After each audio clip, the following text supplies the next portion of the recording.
Anthony Ramos, who is starring in the Heights. It's in theaters. It's on HBO Max. You can stream it there. Everybody has been talking about this movie for a long time. Before it was even out, I remember being on the red carpet. Lin-Manuel Miranda was there. Probably was the Oscars a long time ago.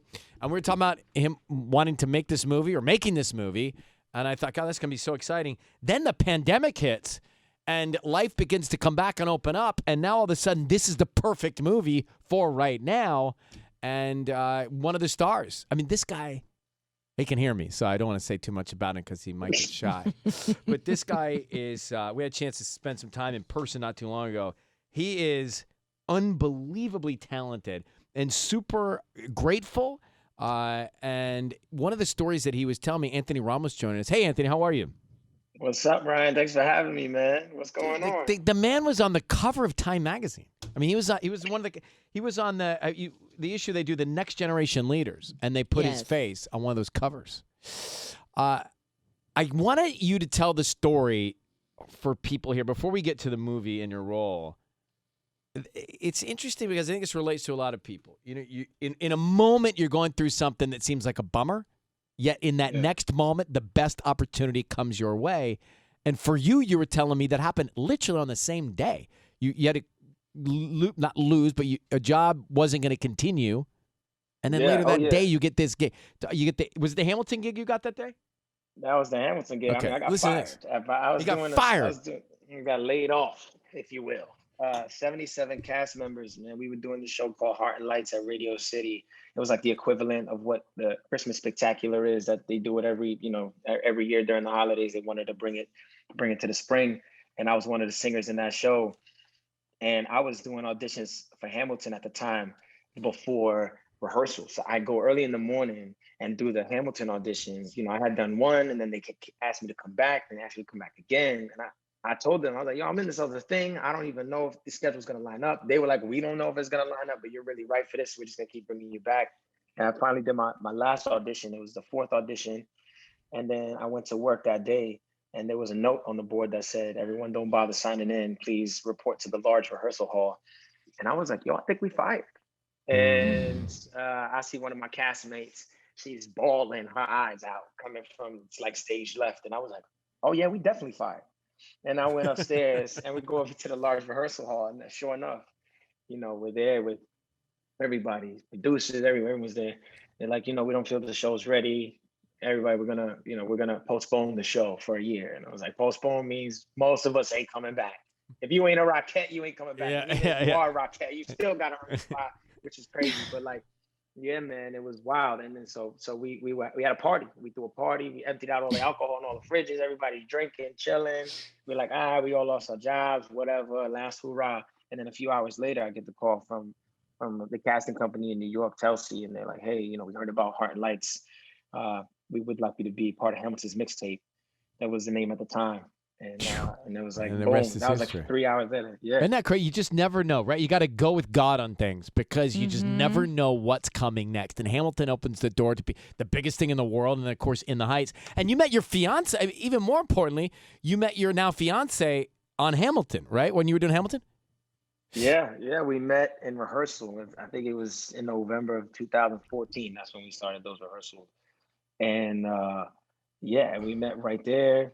And I think, we got together in February, and yeah, man, 6 years. Okay, now, but let me ask you a question, Anthony. Just you and I and everyone on this Zoom. and everyone else. And everyone else. But so Tanya, who you see in the middle box there, Tanya was telling me a while back, not too long ago, but a few weeks back, that she asked us what was the first date, exactly. What was the first date we had with our significant others?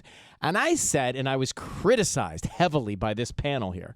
I said, it's not always so rigid. It's not always such a formal thing. Sometimes you're with a group of friends and then that dissolves into hanging out and then all of a sudden you're dating. I mean, just sort of, it's not always black or white. What was it like for you? Was it rigid? Was there a first date or did it just sort of happen? Nah, I don't think it was rich. I think we had a date before we even called it a date. We were like, there used to be this bar we used to hang out at called Swift. That was right around the corner from the Public Theater in downtown in Lower Manhattan.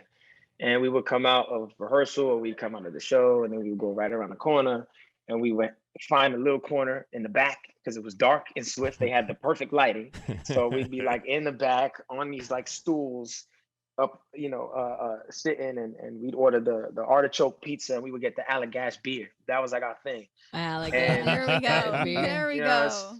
and that was like, but we would try to be on the low because we didn't want the cast seeing. We didn't want nobody being like, yo, hold up, what's going on here? We got a show to do. Right. I don't know if it's a good idea, so, but our director did catch us on the street. Finally, it did, eventually he caught us on the street. We were holding hands, and he goes, and he puts his arms around both of us and goes, don't mess up my show. And he keeps going. Tommy Care. That's brilliant. So, see, Tanya, it's not always so rigid. Tubbs, do you see the way Anthony Ramos stood up for us? You didn't stand up for us. He did. You were nowhere to be found. Anthony stands up for us. He's like, it's not always black and But white. he had a first date. If he needed to recreate it, that's what he would do. Don't dilute his story, Tanya. Not. All right, we have to come back. Let's come back and get into In the Heights right after this with Anthony Ramos. Patty, we were talking with Jimmy Smits. Patty was a little emotional, actually, when we were talking to Jimmy Smits. I think because she has two boys, and she was saying for her sons to see someone in this role, it doesn't happen enough in a role like that. It doesn't happen enough, but it's very significant. Patty, you want to reiterate what you were saying? Yeah, I have a 10-year-old, and I'm not the cool mom in his eyes. So I asked him if he wanted to watch a movie with me. I got into Heights a little earlier, and he's like, "No, Mom, I don't want to watch a movie with you. Like, that's annoying." So I'm like, "No, you're gonna sit with me. We're gonna watch it together." And as soon as the credits started rolling, he was just stuck, and it was really powerful for me as a Mexican American, trying to navigate and share who I am and pass that on to my children. So it's really important to me that they see themselves reflected in media because it is the most powerful form of influence. And when I saw him, just watching the entire film with me, I just couldn't help but just, cry, but it was happy tears. And I just really hope that this is not the last film. I hope that we continue creating films that represent the entire Latino experience in this country. Yeah, for sure. And that's beautiful to hear, because that's what I think a lot of us felt making the movie. I didn't have a movie like this growing up, period. If you ask me who my favorite actor was, it was barely any on one hand that I had to pick from, right? Like as far as Latino actors, Right. So and it was just like, so it was like, yo, I wish like to see it, and to also see a father, I coming from a kid whose dad was not around, period. To see especially a dad care for his daughter in that way, so deeply, care for his kid, and to see all the sacrifice he made, and in spite of her mother being, passing away, him continuing to work hard to give his daughter the best life he possibly can. That for me is inspiring to watch. And I think, this film just embodied a life that I lived in New York that I've never seen on screen, and that for me was so important. And that was the thing I kept saying in my mind. And I would yell this thing out loud on set. I would be like, yo, this is for the culture. This is for the culture. On those days when we were filming, and it was hard. And on the days when we were like, long days, and we got, 2 more takes to get this crazy shot that is almost impossible on paper. And it was like, and after we get it, there'd be this pride and this like joy. And I think it was largely because everyone on set and everyone who was a part of that movie knew that this was way bigger than any of us. This is a movie for the world. This is a movie for the culture. This is a movie for Latinos around the world, but not only them, but everybody who's dreamed big or dared to dream big, and who's had people who came before them that had to sacrifice a lot for them to be able to do that. Anthony Ramos, he's so good in it, In the Heights. If you haven't seen it, check it out in theaters on HBO Max. Coming into this, I loved you. I love you more because my favorite pizza is the artichoke pizza. And so, if you're ever without her, she's out of town or traveling, I would share the artichoke pizza and the beer with you anytime. Bro. Amazing.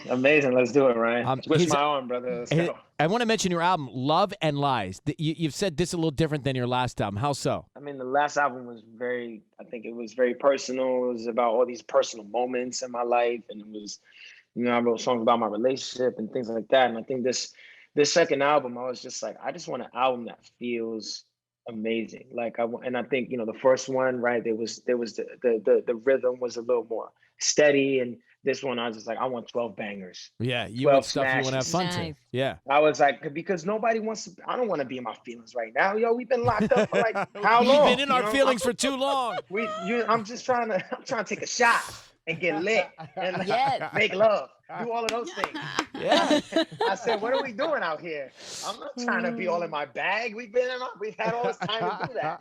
I was like, yeah, yo, everybody, échale. That's what échale means. I put a song échale out because that's échale. Yo, what you take another shot, dance with that person. Échale. Who you want to be today? Because, bro, that's how we feel right now. And I said, I want this album to embody that. I want every single song, every track you hear.